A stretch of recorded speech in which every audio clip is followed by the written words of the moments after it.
to John Davitt in the audience. John Davitt and I has an interesting way of dealing with people that overrun at events.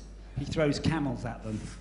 I'll Twitter a picture of him throwing a camel at an event called Teach Meet at the Scottish Learning Festival in Scotland a couple of weeks ago. And it's my fault, because I met him at Alt C presenting. Nick Shaw was at the Royal Veterinary College. He worked with John Davitt, interestingly, who's one of our keynotes tomorrow.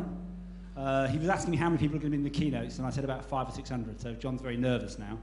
But Nick is a really interesting guy, done some work in Southern Africa, done some work we're going to talk about today using Google, using Android in not even Southern Africa, mid-Africa, I suppose, isn't it, really? But what's interesting about Nick is not only is he working with mobile devices, he's also working with a project called the APT Stairs project. That's APT Stairs, Google it. That's working with 6 London colleges, part of the Bloomsbury Group, which includes, I'm trying to remember what they are, the Royal Vet School, the School of Oriental and African Studies, Birkbeck. I think I've got 3 out of 6, it's not bad. Pretty good. But using Google tools like Google Docs, Google Calendar, all the Google apps across an HG institution. Some interesting stuff being done there about the amount of money that they're saving by not running certain companies' mail servers, and I won't mention which ones. But an interesting project, well worth a look at. But more importantly, he's got some really things to say about working with a real interesting range of, I talk about technology. He works with technology and animals and students. It's verging on stupid. It's the students, the difficult ones. I'm very, very pleased to introduce Nick. Thanks, Andy, for that introduction. And in fact, I should say that I've also got Andrew Hagner here in the audience, who is a real student, who's going to kind of do the last few minutes, 10 minutes, I hope, to talk about some of the practical applications, the things I'm going to talk theoretically about first. Just to pick up on Andy's comment, you'll have to excuse the slightly clunky looking design. I've tried to do all this presentation in Google Docs, something that we're trying to force ourselves to use. It doesn't look half as flashy as, for example, that fantastic presentation that Richard did earlier on, but I think it does serve the purpose, and it really kind of underscores the point that Andy was saying about our whole philosophy that we've adopted is what we call appropriate and practical technologies, which is actually getting down to what's essential, what works, forget the flash, what is actually needed. And that really led us into the whole issue about Africa and what is this technology, what relevance does it have in an African context? And before I go any further, I'd just be interested actually in the audience, how many of you have been to Africa? Brilliant, so about half of you have actually been to Africa. I won't ask how many want to go to Africa, but how many have actually used Android? So much fewer have used Android than been to Africa. That's interesting, in a handheld learning conference. I think that's great. I won't ask how many of you have been to Africa and used an Android, because that would really get you. But actually, I mean, just to go back to what we were saying before, and John will echo this, that some of the early work we did back in actually Johannesburg, back about 10 years ago, 98, wasn't it, John, I think? 97, 98. We were working there with schools in the townships. And at that stage, this was fairly early days in the internet, everybody was saying, well, really, is this the right technology in Africa? Internet, admittedly down through a modem, down a copper line, very slow old IBMs and so on. And the things that we saw there, I think, opened our eyes, certainly opened my eyes, to the potential of this technology and the kind of things we can do with it. The way it transformed young people and also older people's lives. The technology wasn't alienating in any way, but did need to be appropriate. So just to have a quick look at, I haven't got a pointer here, but to have a look at, this is a classic graph that you've probably seen before, which indicates that actually the mobile is taking over big time. That's for the whole of Africa, and obviously countries such as South Africa do weight the figures, but you can see the one that grows fastest is the mobile. The one of the bottom ones is actually the landline, because landlines aren't really working very well in Africa. The one there, just above it, is the mobile, sorry, the broadband. And the broadband is beginning to happen. The connectivity in Africa for broadband is getting much better. Anyway, why are we talking about livestock, apart from, obviously, a veterinary interest? Well, we're going to have a quick look at the background to the livestock problems in Africa, and I'm a vet, and I've worked a lot in Africa, so I've kind of confronted some of these, and once again, it may not be that obvious why we're doing this, so I want to, hopefully, by the end of the session, you'll get a better idea of what we're trying to do in Africa. And then look at where mobile opportunities fit in with that, and talk a little bit about the Android platform that we've been working with and what we've managed to do with it. And then I'm going to ask Andrew to talk about the project that he's been involved in Zanzibar recently. He's only just come back from there. And then perhaps just to map out some of the opportunities that we see for the future. So we'll take a scenario, we'll take East Africa for a start. And we're looking at an area where basically we've got government services which are really restricted to the more urban areas, ironically. Where the cattle are tend to be where the vets aren't. So we've actually got a bit of a dearth of veterinary support at a professional level in those areas. And obviously that's where the animals live, that's where the people who depend on the animals live. So we've been looking at other ways that we can actually support these people. In fact, about 20 years ago, we started a charity called Vet Aid here in the UK, based in Edinburgh, which started working at the grassroots, trying to encourage and empower what we call community animal health workers, getting people who are really basically barefoot vets working in the community. And one of the areas we're working on is in Tanzania, in the Masai Mara, in the Masai lands. And this is Gloria. I've met Gloria. She's an amazing woman. She's about 50. She doesn't look it, but she's absolutely stunning. And she is the community animal health worker in this village. And she's actually, I think she's actually injecting a vaccine in this case into an animal. We saw her working, huge respect in the community. One of the things to say about Gloria is that she's not just an animal health worker, she's a human health worker as well. She has many roles in the community.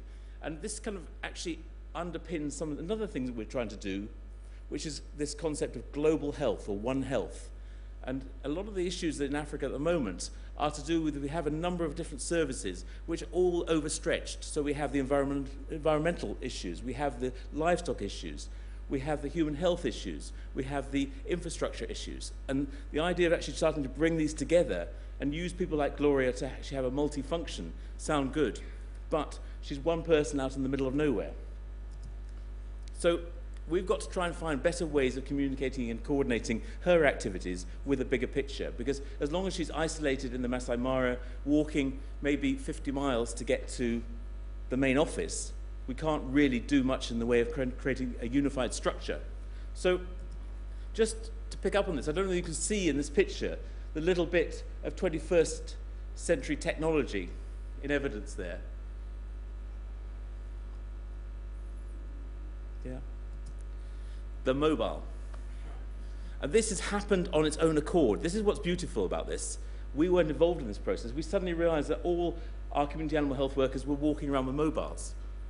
And they were using them to text each other about the diseases they were experiencing and giving each other advice, information, sharing knowledge, saying, how much vaccine do I need to inject this goat with? Or I've got a case of such and such. Communicating with the head office, saying, we need some more vaccine in the field. We've got a lady's in labour and she needs to get to the hospital. Can you get the Land Rover here quickly? This was happening quite big time. And we thought, well, can we do a bit more with that device? It's around his neck, but is there something more? That's a very basic phone. So we thought, well, why not look at this? We want to keep it simple, appropriate and practical technologies. Might this be something? I think probably the audio's not plugged in.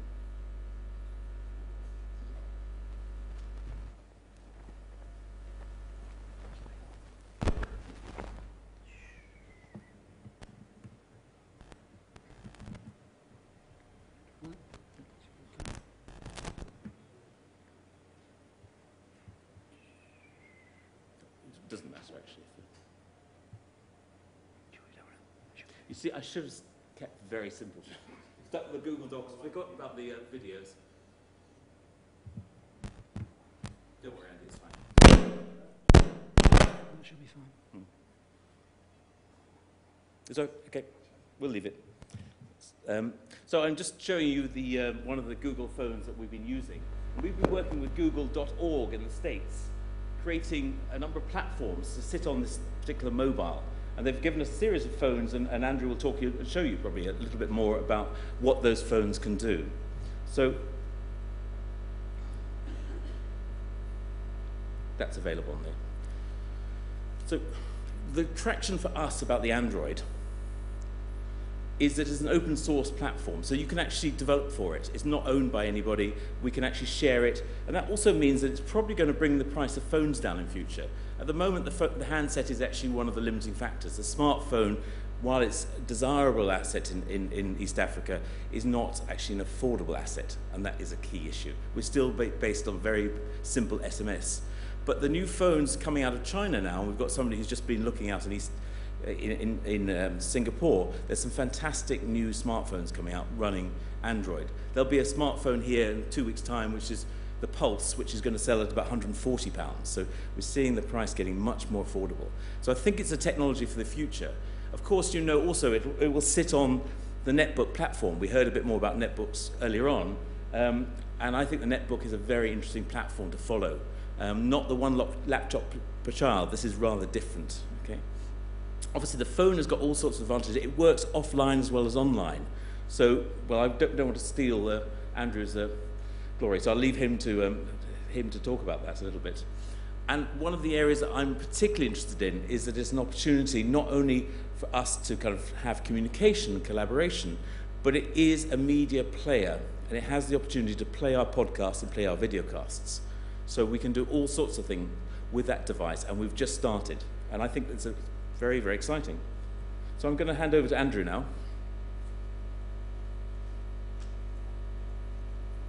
Hi, like Nick said, I'm one of the difficult students that he works with on a regular basis. I just recently led a team of students called the Undergraduate Research Team, which is something that the Royal Vet College has sent out for the last 45 years. In the last couple of trips, we've become entirely student-run and just advised by kind staff members like Nick who give their time.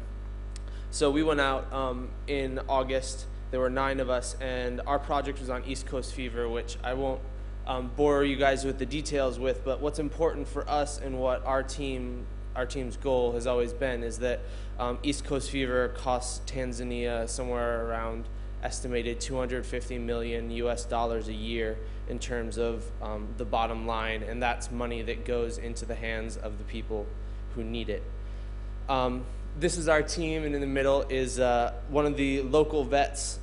We were on the main island of Zanzibar, which is not a large place, but there are thousands and thousands of animals, and there are 3 vets. 2 of them qualified to the level of Nick, others who have diplomats, and then the rest are these sort of community health workers that are out in the field doing the work, while most of the vets are the ones having to manage large amounts of people. So they're really concerning themselves with disease surveillance and educating farmers and their health workers. So really what we did as part of our project was taking a look at how the open data kit would be useful for collecting physical exam data in the field. So what we would do is we'd split into 2 teams, tie the cows to trees, do our full physical exam, and enter everything directly into the ODK. We also had a series of other applications. We used the best, well, what we thought was the best Twitter client, which is Twidroid, had a good GPS tagging and map tagging facility. So when we would go out onto a farm, we would tag that this was this farm, so we have a reference. So everything would be linked from our ODK. There is a facility to use the ODK with a GPS tag for anyone. I don't know, has anyone ever used Google's Open Data Kit in this room before? Okay, so one, not very much. But basically, it's something they're improving quite actively, but in our generation that we used, the GPS went between not working at all and working after about 10 minutes. So again, we also use the device, more relevant to what we're talking about here today, as a means of learning support and research support. So we were in contact via Twitter with the world experts in the disease back at the RVC, as well as our different advisors, and we also were able to set up G-chats, send emails. For example, we had an issue with staining our slides from our samples, which again is not terribly exciting, but it's a very important part of our research, and we ran into problems with it, and being that there was 9 students of us in the field, we were able to talk to the head of clinical pathology at the RVC, and he set us straight, and we figured all that stuff out. And if we were out without these devices, we probably would have lost a significant amount of our data.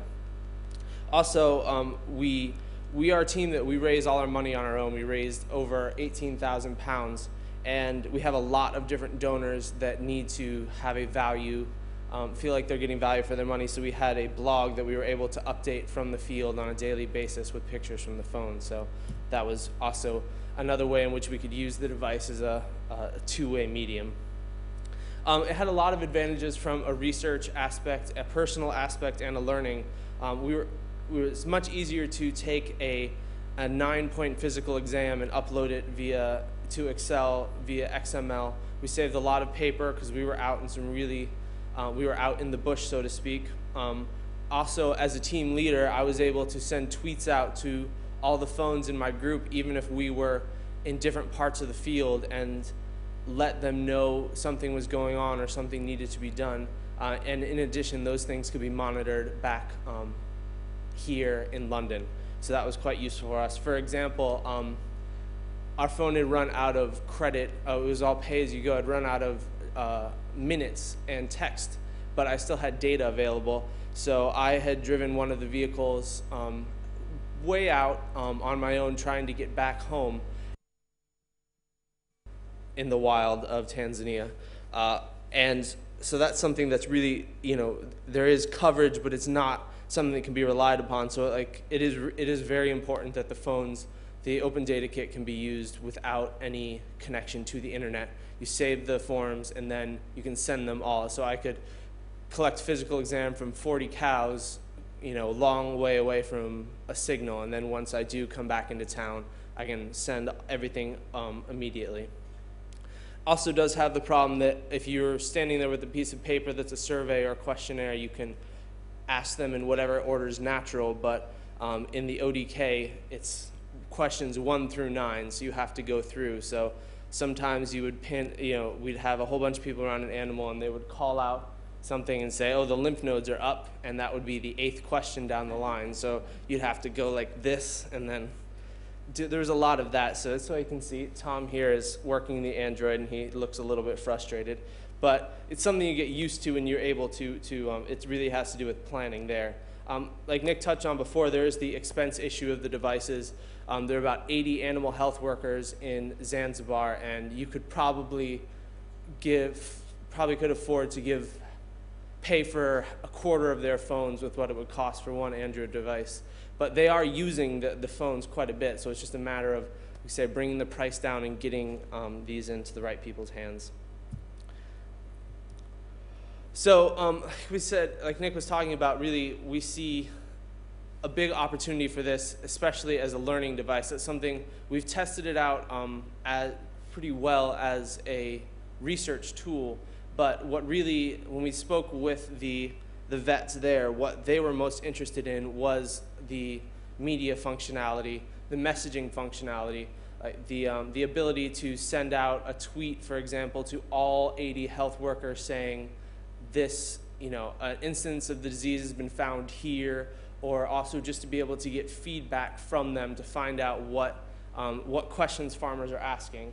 But then also the idea of having, because like I say, there's only a few qualified experts on the island, to be able to have videos and audio of them describing to a farmer how they should manage this disease is going to be a lot more effective than things getting passed down second and third hand. So that's something that is really going to be useful for the future. Which, even though we're not talking about learning in sort of the traditional aspect of a classroom, it's something, as far as animal health goes, learning is is a huge part of preventing diseases that are preventable. There are some things that it is quite reasonable to get a hold of data plans, and the coverage is improving every day. So really, this is something people are trying different aspects of. Frontline SMS is another one that we're really just trying to figure out what is the best way to go about it. So that's really it. Just thanks very much. Does anyone have any questions for Nick or I? Oh, it is. If you want to, we don't have an emulator because we've had issues with that in the past, but if anyone would like to see what the ODK looks like or what these sorts of forms look like, we have that with us. Thank you very, very much, guys. Can I just say, I like any presenter that actually gives a plug for somebody else when they're finishing slides. If any of you don't follow work with Ken Banks, Kajawa.net, have a look at Frontline SMS. Really interesting solution about using SMS in an open source. It's not open, basically a free for NGO solution working in various parts of the world. Worth having a look at that. Great presentation. I'm responsible for when it comes to, I've got lots of questions, but I know people in the audience have got lots of questions. So any questions from Nick and his colleague?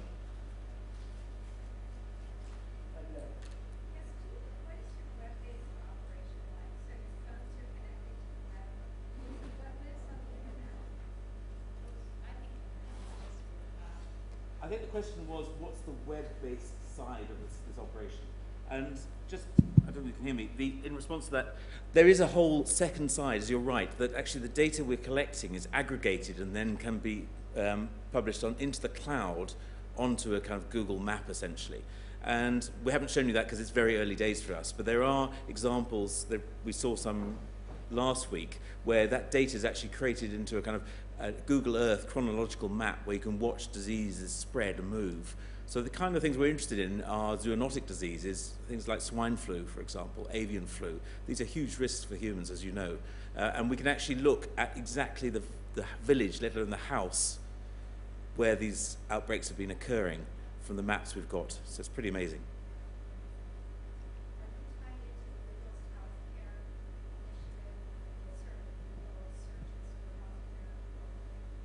Yeah, we're not actually, no. I mean, the thing is with the Google healthcare search is something that, if you look in the States, for example, they're able to predict and map flu outbreaks ahead of the official services because people search in Google for terms like coughing, sneezing, sore throat, and those are predictors of flu, and they can actually predict when people start getting sick before they get to see the doctors.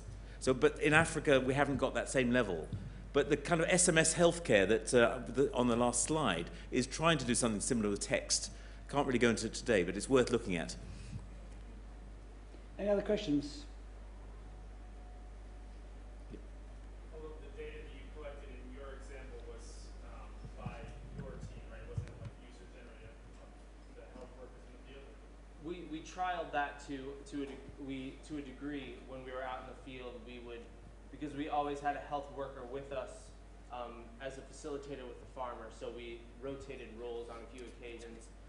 Again, our forms were only in English because we didn't have the time to get them into Swahili, but those who spoke English gave them a try, and it was and we got a lot of positive feedback on the using of the device from them. It was interesting to see how it changed. They used it as more of an ordering of things. So when the animal health workers used the Android, they didn't wait for people to give them parts of the physical exam. They would say, this is what I want. Like, tell me what the temperature is. Tell me what this is. And then, so it's just it worked quite well in that context. So, it's more a techie question. So just so I get it right, the actual collecting and holding of the data and posting it up, that's all using Google's own kind of caching and data collecting and forms to put it in. And you use the Google Data Kit just to structure that to do what you want. And so it's all native. It's the native Google way of storing data and posting it up centrally, and it's available then as Google Doc or Google Data. Is that correct? Well, it gets posted up as currently as XML files, and we have within the project, because the ODK group has provided support with us. The end goal is to provide server space and the use there. So there's a little bit of some gaps that we've had to bridge with Novoto, which is an Android developer group that's helped us because there aren't all those pieces in place yet for things to sort of go automatically, so to speak, through Google stuff.